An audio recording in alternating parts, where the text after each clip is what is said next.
નમસ્કાર દર્શક મિત્રો, હું છું રૂપલ નોઈજીયા. સંપૂર્ણ ન્યૂઝમાં આપનું સ્વાગત છે.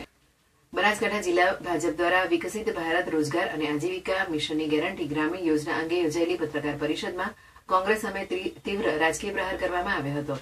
શ્રી બનાસકાંઠાના ચડોતર ખાતે યોજાયેલી પત્રકાર પરિષદમાં જિલ્લા ભાજપ પ્રમુખ કીર્તિસિંહ વાઘેલા, રાજ્યસભા સાંસદ બાબુભાઈ દેસાઈ, પાલનપુર ધારાસભ્ય અનિકેતભાઈ ઠાકર તથા ભાજપ મહામંત્રી સંજયભાઈ બ્રહ્મભટ્ટ ઉપસ્થિત રહ્યા હતા. જિલ્લા પ્રમુખ કીર્તિસિંહ વાઘેલાએ જણાવ્યું હતું કે કોંગ્રેસ મહાત્મા ગાંધીના નામનો ઉપયોગ માત્ર રાજકીય સ્વાર્થ માટે કરે છે. ગાંધીજીના સ્વાવલંબન, સામાજિક સમરસતા, ગરીબી નિવારણ અને સ્વદેશી વિચારધારાને કોંગ્રેસ ક્યારેય અમલમાં મૂકી શકી નથી. કોંગ્રેસના શાસનકાળમાં યોજનાઓના નામ બદલાયા, પરંતુ ગરીબોના જીવનમાં વાસ્તવિક પરિવર્તન આવ્યું નથી. રાજ્યસભા સાંસદ બાબુભાઈ દેસાઈએ પોતાના નિવેદનમાં જણાવ્યું હતું કે પ્રધાનમંત્રી નરેન્દ્રભાઈ મોદીના નેતૃત્વમાં ગાંધીજીના વિચારોને સાચા અર્થમાં જીવંત કરવામાં આવ્યા છે. ગ્રામીણ રોજગાર યોજનામાં અગાઉ 100 દિવસની મર્યાદા હતી, જેને વધારીને 125 દિવસ સુધી રોજગારની ગેરંટી આપવામાં આવી છે, જે ગરીબ અને શ્રમિક વર્ગ માટે મોટી રાહત છે.